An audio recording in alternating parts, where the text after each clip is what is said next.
Begitu bantuan datang banyak yang berebut kan, kondisinya kita sama-sama butuh kan, berebut. Bayangin aja kalau teman-teman yang netra harus berebut dengan yang non netra kan, kebayang gitu kan. Atau yang pakai kursi roda harus berebut bantuan dengan yang bisa berlari kan, nggak akan dapat apa-apa. Risiko penyandang disabilitas untuk menjadi korban dalam setiap bencana itu 4 kali lipat dibanding non disabilitas. Ketika sebuah kebijakan berdasarkan asumsi, maka dia tidak akan tepat sasaran. Melibatkan penyandang disabilitas dalam proses perencanaan dari awal sampai dengan eksekusi, itu yang memang selalu kami dengungkan. Ketika terjadi bencana atau sebelum terjadi bencana itu, kita ini teman-teman disabilitas ini sering hanya menjadi objek. Jadi kita inginnya kita yang menjadi subjek juga. Kitalah yang penyandang disabilitas ini yang mengerti kondisi teman-teman di lapangan dan bisa membantu teman-teman yang di lapangan. Halo pemirsa NTB 1, selamat datang di Dialog Unit Layanan Disabilitas dalam rangka Road to Hari Kesiapsiagaan Bencana Nasional 2025 yang mengambil tema besar pemenuhan hak penyandang disabilitas dalam penanggulangan bencana. Nah, kali ini saya Sita Saraswati akan memandu jalannya diskusi di mana dalam 30 menit ke depan kita akan mendengar dan mungkin mendapatkan insight yang lebih jauh dari pemaparan langsung para penyintas atau para penyandang disabilitas serta perwakilan lembaga terkait. Nah, ini juga bertujuan untuk memastikan bahwa penanggulangan bencana di masa depan itu tidak hanya tanggap, melainkan juga inklusif. Nah, bersama kita sudah kehadiran 2 orang narasumber yang sangat luar biasa ya, yang 2 sahabat penyandang disabilitas yang aktif dalam isu-isu kebencanaan. Selamat datang Mas Bajang Tony dan Mas Halid. Apa kabar Mas? Oke, nah sebelum itu mungkin sebelum kita mulai berdiskusi, kita sharing-sharing lebih jauh, itu ada kita mengetahui bahwa pepatah yang bilang tak kenal maka tak sayang, maka kenalan dong gitu. Oke. Nah mungkin silakan para narasumber bisa memperkenalkan diri, mungkin dari Mas Bajang Tony terlebih dahulu. Baik, Mbak Sita, terima kasih. Pemirsa di rumah, di NTB 1 Podcast ya. Kenalkan, nama saya Bajang Tony. Nama lengkap saya Lalu Ahmad Fatoni. Saya adalah founder dari salah satu yayasan, namanya Yayasan Tulus Angan Indonesia, Tulus Angan Community, yang bergerak di isu sosial secara umum dan hari ini berbicara tentang kebencanaan. Yayasan kami berdiri dari 2018 yang lalu pada saat terjadi gempa Lombok. Kami menghimpun teman-teman relawan yang akhirnya kami bersepakat untuk membentuk sebuah lembaga yang namanya Tulus Angan Community.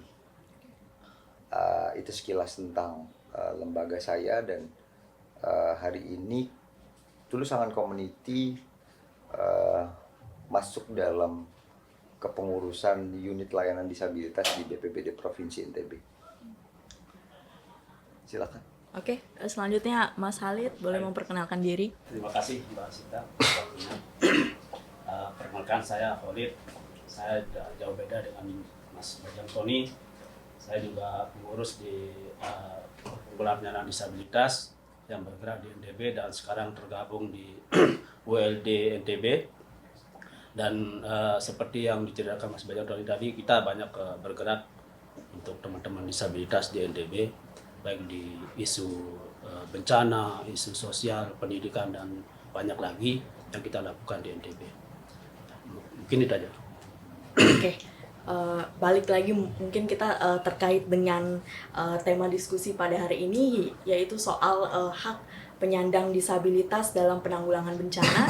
Nah, ini Mas, mungkin kita semua tahu bahwa bencana kan bisa datang kapan saja ya. Iya, benar. Dan mungkin pada saat itu terjadi, orang atau teman-teman penyandang disabilitas lah itu adalah kelompok yang paling terdampak ya, bisa kita bilang, baik itu dari segi fisik maupun psikologis sampai dengan sosialnya juga terdampak.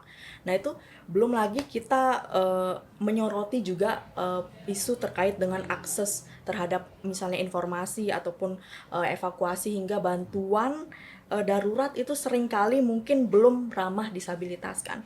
Nah kita mungkin boleh throwback atau kilas balik gitu, gempa pada tahun 2018 itu kan, provinsi kita NTB itu dihantam gempa bumi tahun 2018 lalu. Nah itu kan dimana banyak sekali mungkin dampaknya sangat luar biasa kan, dimana itu ratusan jiwa mungkin terdampak dan juga banyak yang mengungsi pada saat itu. Nah mungkin bisa di sharing bagaimana pengalaman Mas Khalid mungkin pada saat itu, pengalamannya menghadapi bencana gempa bumi. Baik, ketika gempa bumi 2018 itu terjadi, kami dari disabilitas memang benar-benar merasakan gitu kan dampak yang ada, dan kami sempat bingung waktu awal-awal gempa itu, Mbak. Kami harus gimana? Kita semua kan terdampak gitu kan, menjadi korban juga. Kami harus gimana?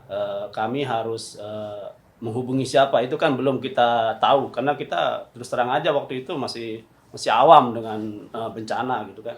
Belum pernah ada istilahnya pelatihan atau peningkatan kapasitas atau bencana kita kan. Akhirnya kita kumpul semua organisasi, kita kumpulkan mulai dari PPDI, HWDI, Gerkatin, Pertuni, semua disabilitas kita kumpulkan, kita rembuk apa yang harus kita lakukan. Bagaimana dengan nasib teman-teman kita yang ada di pengungsian, itu kan kita pikirkan. Akhirnya kita melakukan kesepakatan bahwa kita harus ada yang bergerak. Akhirnya kita kumpul lah dari semua ragam disabilitas itu, kita kumpul, kemudian kita melakukan istilahnya semacam pendataan lah ke teman-teman yang ada di pengungsian. Kita lakukan satu persatu. Setelah kita dapatkan data, kita dapatkan keterangan kondisi teman-teman, apa yang mereka butuhkan, bagaimana mereka ada di pengungsian, bagaimana kondisi pengungsiannya gitu kan. Kemudian kita advokasi ke dinas-dinas terkait, baik itu BPBD, dinas sosial, kita advokasi mengenai kebutuhan teman-teman ini. Dan alhamdulillah setelah beberapa hari setelah gempa itu, kita bisa menyalurkan bantuan ke teman-teman.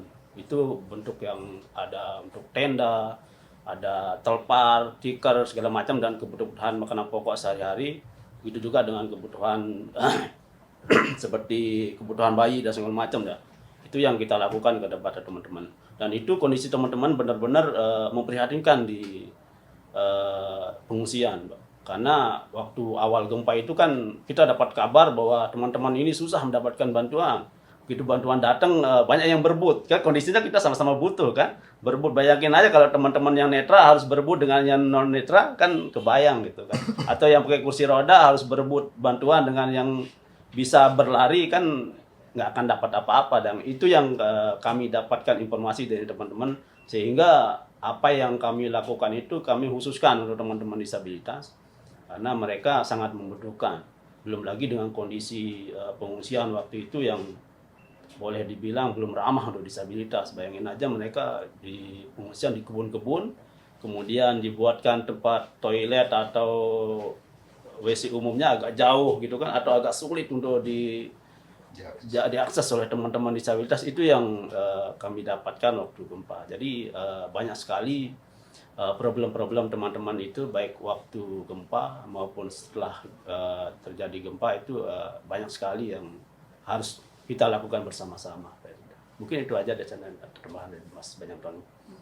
Oke, untuk Mas Bajang Tony, mungkin pada saat terjadinya situasi gempa itu, apa sih hal yang paling diingat pada saat itu? Karena kita sedang gagap ya, mungkin semua orang merasakan hal yang sama ketika gempa 2018 di Lombok. Bukan hanya disabilitas, bukan hanya penyandang disabilitas, orang-orang ataupun orang yang non disabilitas pun itu merasakan hal yang sama. Tapi bayangkan ketika kami penyandang disabilitas ini menghadapi gempa. Bayangkan ketika dia memiliki hambatan dalam berjalan, bayangkan ketika mereka memiliki hambatan dalam melihat, bayangkan ketika mereka memiliki hambatan pendengarannya.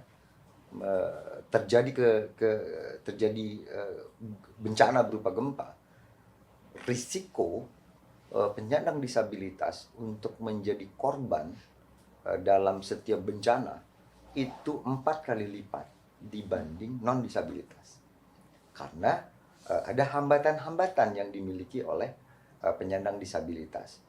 Jadi ketika risiko itu tidak diminimalisir, disiapkan prosesnya dari pra bencananya, tentunya kami akan terdampak jauh lebih berisiko dibanding non disabilitas. Sehingga ketika kemarin gempa 2018, saya pribadi yang secara fisik memang jenis atau ragam disabilitas saya tidak memiliki hambatan sama sekali, baik itu hambatan berjalan, berlari, maupun menggunakan tangan. Tetapi teman-teman disabilitas yang lain yang kebingungan, misalnya mereka memiliki hambatan pendengaran. Ini apa?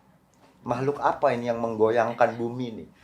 Kebingungan mereka itu ketika mereka tidak terpapar oleh informasi tentang bagaimana menyelamatkan diri, bagaimana mengevakuasi diri dalam kondisi kita sama-sama sibuk untuk menyelamatkan diri masing-masing. Artinya semua orang berpikiran sama untuk bagaimana mengevakuasi diri sehingga tidak menjadi korban. Kalau hambatan itu tidak dipenuhi, maka seperti yang saya bilang di awal tadi, ada risiko kami 4 kali lipat. Sehingga apa ya? Waktu 2018, saya pribadi, lembaga kami kan belum terbentuk nih. Jadi masih gerakan-gerakan personal, teman-teman PPDI mungkin sudah lebih terorganisir dalam mendata rekan-rekan disabilitas yang lain, tapi di lembaga kami di Tulusangan Community waktu itu belum sampai merekam kejadian secara spesifik lokasi-lokasi penyandang disabilitas yang ada di Lombok Tengah, KLU, Lombok Barat, di seluruh provinsi NTB.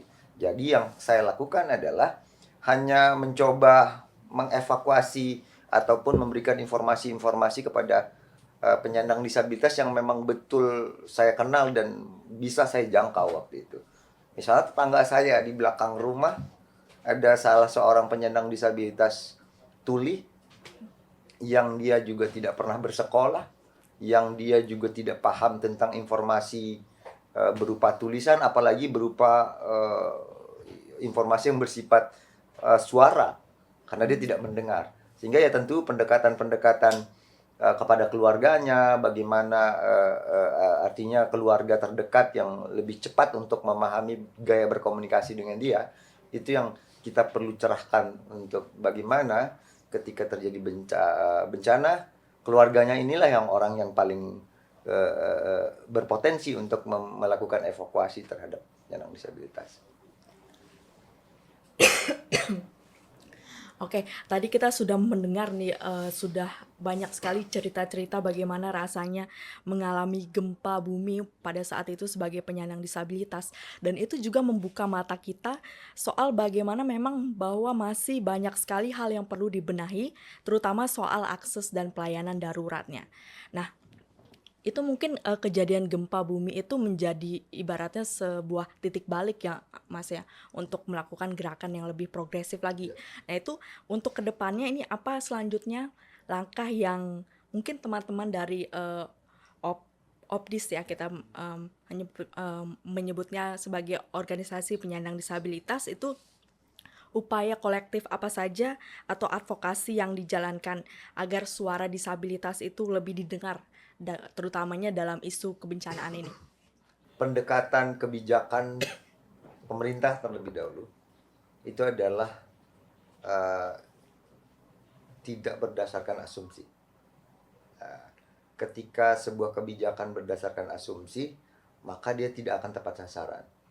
Melibatkan penyandang disabilitas dalam proses perencanaan dari awal sampai dengan eksekusi itu yang memang selalu kami dengungkan. Karena ketika pelibatan dari awal, dari perencanaan sampai dengan eksekusi kami dilibatkan, tentunya kami akan lebih paham tentang kebutuhan layanan apa yang paling penting untuk diberikan kepada penyandang disabilitas. Kalau berbicara tentang bencana, tentunya ada tahapan pra bencana, kemudian saat darurat dan saat pasca bencana. Dan ini perlu dipersiapkan secara matang. Dari sisi pranya tentunya menyiapkan dari titik evakuasinya, kemudian menyiapkan banyak hal yang perlu dipersiapkan dari sisi pra bencananya. Sehingga ketika kami dilibatkan dalam perencanaan tersebut, tentunya akan lebih apa ya, lebih sesuai dengan kebutuhan yang kami butuhkan penyandang disabilitas. Karena kalau berbicara ragam disabilitas, kalau berbicara asumsi, pendekatan kebijakan asumsi, ragam disabilitas ini memiliki ragam yang cukup banyak ya. Ragam besarnya ada disabilitas sensorik misalnya. Sensorik ini antara lain ada tunarungu, ada yang tuli, kemudian ada yang netra. Orang teman-teman yang mengalami hambatan pendengaran, berbicara, kemudian melihat. Lalu kalau berbicara tentang ragam selanjutnya, ragam disabilitas fisik. Disabilitas fisik saja itu terbagi menjadi begitu banyak klaster. Artinya ada yang memiliki hambatan berjalan, kemudian bergerak, memiliki hambatan menggerakkan tangannya, menggerakkan kakinya, menggerakkan anggota tubuh lainnya. Ada yang membutuhkan alat bantu berupa kursi roda, ada yang hanya membutuhkan alat bantu berupa kruk ataupun tongkat. Nah, ini kalau kita membuat sebuah kebijakan dipukul rata, itu tidak bisa juga. Nah, sehingga tentunya ketika melibatkan teman-teman organisasi penyandang disabilitas dari sisi perencanaan, tentu pendekatannya akan lebih sedikit lebih sedikit lebih sesuai dengan kebutuhan. Karena masing-masing ragam disabilitas ini memiliki sensitivitas. Sensitivitas itu artinya cara bagaimana kita berinteraksi. Karena berbeda cara berinteraksi dengan penyandang disabilitas fisik dengan penyandang disabilitas sensorik. Apalagi kita berbicara tentang penyandang disabilitas mental atau psikososial. Itu beda-beda. Nah, pelibatan bermakna itu akan lebih sesuai dengan apa yang dibutuhkan, bukan apa yang menjadi asumsi dari orang-orang yang berada di pembuat kebijakan tersebut. Mungkin nanti ditambahkan ya, Bang Khalid. Ya. Siap. Benar kata Mas Bajang tadi, pelibatan teman-teman organisasi penyandang disabilitas ini di BPBD sangat dibutuhkan. Karena bagaimanapun ketika terjadi bencana atau sebelum terjadi bencana itu kita ini teman-teman disabilitas ini sering hanya menjadi objek. Jadi kita inginnya kita yang menjadi subjek juga. Kitalah yang penyandang disabilitas ini yang mengerti kondisi teman-teman di lapangan dan bisa membantu teman-teman yang di lapangan. Karena kalau kita hanya menjadi objek, ya saya takutnya kita ini hanya diberikan bantuan tanpa harus mereka mengetahui apa yang menjadi kebutuhan kami. Itu yang kami harapkan. Sehingga dengan terbentuknya WLD di BPBD ini, komunikasi kami dengan BPBD itu lebih intensif dan BPBD sendiri lebih mengetahui apa yang menjadi kebutuhan dasar kami, baik itu sebelum bencana, saat bencana maupun setelah bencana. Sehingga komunikasi-komunikasi itulah yang akan membangun atau memberikan istilahnya pendekatan kepada kami penyandang disabilitas dan peningkatan kapasitas agar kami ketika terjadi bencana itu kami benar-benar istilahnya bisa menyelamatkan diri, menyelamatkan keluarga kami dan menyelamatkan semua yang ada di lingkungan kami. Jadi kami nggak cuma jadi korban gitu, nggak cuma jadi objek yang akan diselamatkan. Jadi kami pun tahu lah mana titik kumpul atau bagaimana kami harus menyelamatkan ke daerah yang lebih aman itu. Istilahnya kami lebih mengerti, lebih paham tentang apa yang menjadi kebutuhan kami sendiri. Mungkin itu intinya. Ya, kalau boleh saya tambahkan, tentunya bencana itu bukan hanya gempa. Ya, artinya ada bencana banjir, ada begitu banyak jenis bencana yang memiliki perbedaan-perbedaan dari sisi mengevakuasi diri. Ya, bagaimana teman-teman disabilitas fisik yang menggunakan kursi roda ketika terjadi bencana banjir? Bagaimana mengevakuasi diri ketika teman-teman tunanetra berada dalam kondisi bencana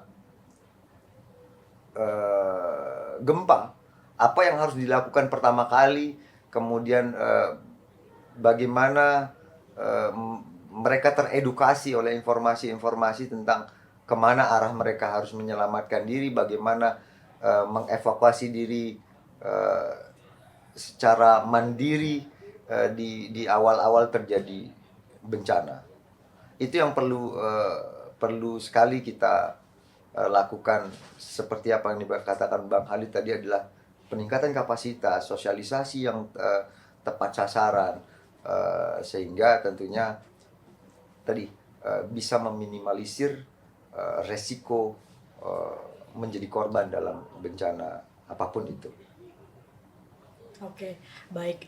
Berarti bisa kita headline atau kita garis bawahi bahwa hadirnya ibaratnya bencana-bencana yang ada di Nusa Tenggara Barat ini, terutama pada saat gempa bumi tahun 2018 itu sekaligus juga ada memberikan kita refleksi kan, bahwa penanganan pasca bencana ataupun nantinya untuk kedepannya itu harus menjadi prioritas, baik itu dari pemerintah ataupun dari stakeholder yang nantinya akan membersamai para teman-teman dari penyandang disabilitas itu sendiri. Nah itu kalau saya boleh boleh saya tarik tadi soal ULD atau unit layanan disabilitas itu, Mas Halid, itu mungkin bisa semacam diberikan gambaran gitu, mungkin apa yang melatar belakangi dari terbentuknya ULD ini, dan mungkin setelah ULD ini dibentuk itu harapan dari teman-teman penyandang disabilitas itu seperti apa? Seperti yang saya ceritakan tadi, bahwa kejadian gempa 2018 ini mendorong kita, menyadarkan kita bahwa teman-teman disabilitas ini ketika terjadi gempa benar-benar kita itu ya tidak bisa ngapa-ngapain gitu. Pertama, sumber daya kita yang memang tidak ngerti sama sekali tentang gempa, bagaimana menyelamatkan diri, bagaimana membantu kita sendiri ataupun orang terdekat kita, sehingga ketika terjadi gempa kemarin, koordinasi dengan beberapa stakeholder itu menjadi titik temu atau pencerah buat kita, bahwa di BPBD ini harus ada unit layanan disabilitas. Karena tanpa unit layanan disabilitas ini, boleh bilang kepanjangan tangan dari BPBD ke kami disabilitas itu mungkin akan tidak maksimal gitu. Karena waktu gempa aja itu koordinasi kami dengan BPBD itu sangat sulit. Kita harus ada datanya untuk bantuan teman-teman ini, harus ada datanya, dan itu kita lakukan ke tiap pengungsian. Enggak semua ini kita bisa jangkau itu kan. Itu harus ada datanya apa yang dibutuhkan. Tapi dengan koordinasi inilah kita bisa melakukan penanganan terhadap teman-teman apa yang menjadi kebutuhan dasarnya waktu itu. Sehingga melatar belakangi ini kami sangat berharap waktu itu BPBD ini harus punya unit layanan disabilitas. Dan kita mulai mengumpulkan teman-teman semua OBDIS, organisasi penyandang disabilitas, baik itu yang fisik, yang netra, yang dari tunarungu, kita kumpulkan bagaimana ini kita mendiskusikan apa yang menjadi kebutuhan dasar teman-teman disabilitas ini, baik itu pra bencana, saat bencana maupun setelah bencana. Karena pra bencana aja kita sangat masih awam. Misalnya teman yang ada di daerah pegunungan dengan yang ada di pinggir sungai atau pinggir laut, tentu dia punya bahaya bencana yang beda-beda gitu. Belum lagi dengan ragam disabilitas. Ragam disabilitas ini yang akan istilahnya menentukan dia berada di lokasi bencana apa dan bagaimana bencana apa yang membahayakan dia, bagaimana dia menyelamatkan diri, itu akan beda-beda dengan ragam disabilitas. Ini yang menjadi isu utama kami, sehingga kami punya inisiatif untuk membentuk WLD ini agar kami bersama teman-teman OPDI semua bersama BPBD bisa istilahnya melihat apa yang ada potensi di teman-teman disabilitas ini, apa bencana yang mengintai di setiap daerah teman-teman disabilitas ini, dan bagaimana teman-teman disabilitas ini ya pertama-tama mungkin bisa menyelamatkan diri sendiri, walaupun tidak bisa menyelamatkan orang lain, mungkin diri sendiri dulu ya yang bisa diselamatkan. Itu harapan kami nanti di WLD ini, sehingga kedepannya WLD ini bisalah merangkul teman-teman ini, bisa memberikan pembekalan atau istilahnya pendidikan untuk teman-teman ini, bagaimana menyelamatkan diri, bagaimana melihat apa kondisi di rumah atau sekitarnya dia, apa saja bencana yang mengancam dirinya dan keluarganya. Mungkin itu. Kalau berbicara tentang historical berdirinya WLD, WLD ini sebenarnya amanat undang-undang. Undang-Undang nomor 8 tahun 2016 itu mengamanahkan bahwa seluruh stakeholder, kementerian, dinas, dari provinsi sampai dengan kabupaten, itu harus membentuk masing-masing unit layanan disabilitas. Tidak hanya di BPBD, jadi di seluruh kementerian sampai dengan instansi-instansi sampai di tingkat daerah itu harus membentuk unit layanan disabilitas. Karena ketika berbicara amanat undang-undang, artinya ada perintah dari undang-undang kepada seluruh perangkat untuk memberikan layanan yang memang sesuai dengan kebutuhan. Artinya disabilitas ini adalah satu hal yang berbeda, satu hal yang memiliki pendekatan yang berbeda karena berbeda kebutuhan. Seorang penyandang disabilitas dia hanya memiliki hambatan. Misalnya dia susah untuk berjalan, dia memiliki hambatan untuk berjalan. Apa yang perlu dilengkapi? Kalau dia membutuhkan tongkat, membutuhkan kursi roda, maka hambatan itu bisa dia atasi. Teratasinya hambatan membuat dia sudah tidak lagi bisa disebut sebagai seorang penyandang disabilitas harusnya. Artinya begini, ketika dia memiliki hambatan dalam berjalan, melihat, lalu dipenuhilah hambatannya berupa dibuatkan guiding block, kemudian dia diberikan tongkat untuk berjalan, sehingga dia tidak perlu lagi mengharapkan bantuan orang lain di dalam melihat, dalam mengakses sesuatu, maka dia sebenarnya sudah hambatannya sudah terpenuhi. Dan itulah yang sebenarnya yang harus dilakukan oleh seluruh stakeholder. Nah, berdirinya unit layanan disabilitas hari ini di BPBD NTB, salah satu fungsinya adalah bagaimana ULD ini mengharmonisasi seluruh stakeholder, karena berbicara kebencanaan ini bukan hanya BPBD saja.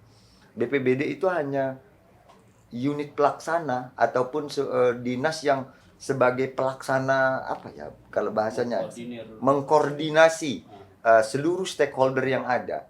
Nah, ketika ada unit layanan disabilitas di situ, kami juga bisa ikut dalam melakukan harmonisasi terkait dengan kebutuhan-kebutuhan kami di stakeholder terkait.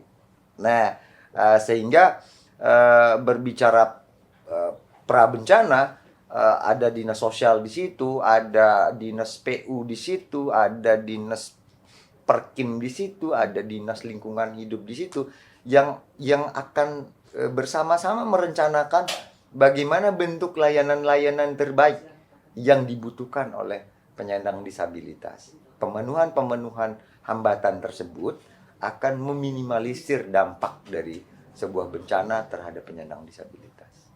Oke, baik. Berarti kita singkatnya bahwa unit layanan disabilitas atau ULD ini hadir supaya tidak ada lagi ibaratnya penyandang disabilitas yang tertinggal gitu ya. Ketika bencana akan datang ataupun baik secara fisiknya, informasi maupun keputusan yang nantinya akan dibuat. Nah, baik. Nah, mungkin sebelumnya mungkin kita sudah spill sedikit nih. Nah, bahwa NTB ini akan menjadi tuan rumah HKBN tahun 2025. Nah, itu pada tanggal 25 sampai 27 April mendatang. Nah, ini mungkin bisa di spill sedikit nih Mas Tony terkait dengan kesiapan dari NTB sendiri sebagai tuan rumah HBKN. Iya. Ketika menjadi tuan rumah hari ini, terima kasih BNPB, Badan Nasional Penanggulangan Bencana, yang menjadi memang yang punya gawe ya sebenarnya, dan kita di NTB ini hanya ketempatan menjadi tuan rumah. Secara umum kita hanya memahami rangkaian acara yang akan menjadi kegiatan dalam peringatan HKBN ini, dan ULD diberikan sub kegiatan, satu kegiatan sarasehan di hari puncak, hari Sabtu tanggal 26 itu. Unit layanan disabilitas dilibatkan dalam salah satu itemnya sarasehan, dialog di situ yang bertemakan disabilitas bertutur. Nah, jadi di dalam kegiatan sarasehan tersebut ada beberapa narasumber dari tiga provinsi ya. Ada NTB, kemudian Jawa Timur, dan NTT yang akan menjadi narasumber, teman-teman organisasi penyandang disabilitas yang akan bercerita tentang bagaimana pengalaman mereka ketika berhadapan dengan bencana. Kemudian hampir sama dengan apa yang kita diskusikan pada pagi hari ini tentang apa sih sebenarnya yang harus dilakukan oleh pemerintah maupun stakeholder terkait tentang bagaimana pelibatan terhadap penyandang disabilitas dalam penanggulangan bencana. Oke. Nah, untuk ini mungkin untuk Mas Khalid kan, dalam hari kesiapsiagaan bencana nasional ini, di mana kita tahu sebagaimana NTB adalah tuan rumahnya, kan kabarnya banyak tuh menteri dan jajarannya bakal datang juga pada saat acara itu. Nah, mungkin apa yang ingin teman-teman disabilitas sampaikan kan untuk khususnya Mas Khalid mewakili dari sisi organisasi penyandang disabilitas itu terhadap stakeholder khususnya pemerintah ini. Sebelumnya kami ucapkan terima kasih kepada BNPB atau kementerian-kementerian terkait, kemudian kepada Siap Siaga juga sebagai yang banyak sekali membantu kami, OBDIS, organisasi penyandang disabilitas di NTB, sehingga pada kesempatan sekarang ini kita menjadi tuan rumah ya Hari Kesiapsiagaan Bencana Nasional, sehingga kami pada kesempatan ini diberikan panggung, diberikan kesempatan untuk mungkin ya semacam sharing pengalaman lah gitu kan, sharing pengalaman tentang apa yang kami alami saat gempa, bagaimana kami kemudian berkumpul, berorganisasi dan membentuk ULD ini. Harapan kami nanti dengan adanya sharing ini, sharing pengalaman ini, sharing pembelajaran yang udah kami alami, baik itu saat gempa, setelah gempa, maupun saat pembentukan ULD ini, kami bisa saling memberikan motivasi bisa saling bertukar pengalaman, bertukar ilmu, sehingga itu yang akan membentuk kami, menjadikan kami ini lebih dewasa, lebih bisa berorganisasi, lebih bisa bekerja sama dengan dinas-dinas terkait dalam penanggulangan bencana maupun yang lainnya. Sehingga dengan adanya AKBN ini, kami unit layanan disabilitas yang ada di NTB, harapan kami bisa bekerja sama dengan semua ULD yang ada, termasuk tadi yang akan menjadi tamu kita ya dari NTT dan dari Jawa Timur, sehingga semua stakeholder baik dari Pemda sendiri maupun yang dari kementerian sendiri bisa mensupport kami yang ada di daerah. Sehingga harapan kami nanti WLD yang ada di NTB ini bisa berjejaring dengan semua WLD yang ada di Indonesia maupun semua yang ada di dinas-dinas terkait lainnya. Sebelumnya terima kasih untuk siap siaga. Siap siagalah yang menghimpun kita sampai dengan hari ini NTB memiliki unit layanan disabilitas, karena sebelumnya ada di Jawa Timur, di NTT, di Jawa Tengah, dan di NTB hari ini yang provinsi keempat ya, keberapa ya, sekitar ya provinsi yang salah satu provinsi yang hari ini sudah membentuk unit layanan disabilitas di BPBD-nya. Siap siaga yang membantu dari proses awal pembentukan unit layanan disabilitas bersama BPBD NTB menghimpun kami, sehingga tentunya ke depan setelah kami berhimpun menjadi sebuah unit layanan yang ada di BPBD NTB, harapan kami mampu, ULD mampu mengharmonisasi setiap layanan-layanan yang ada di masing-masing stakeholder, sehingga ketika ini sudah harmonis ya, artinya ego sektoral ini bisa kami lebur dalam isu disabilitas melalui unit layanan disabilitas, sehingga apa yang menjadi harapan besar yakni terpenuhinya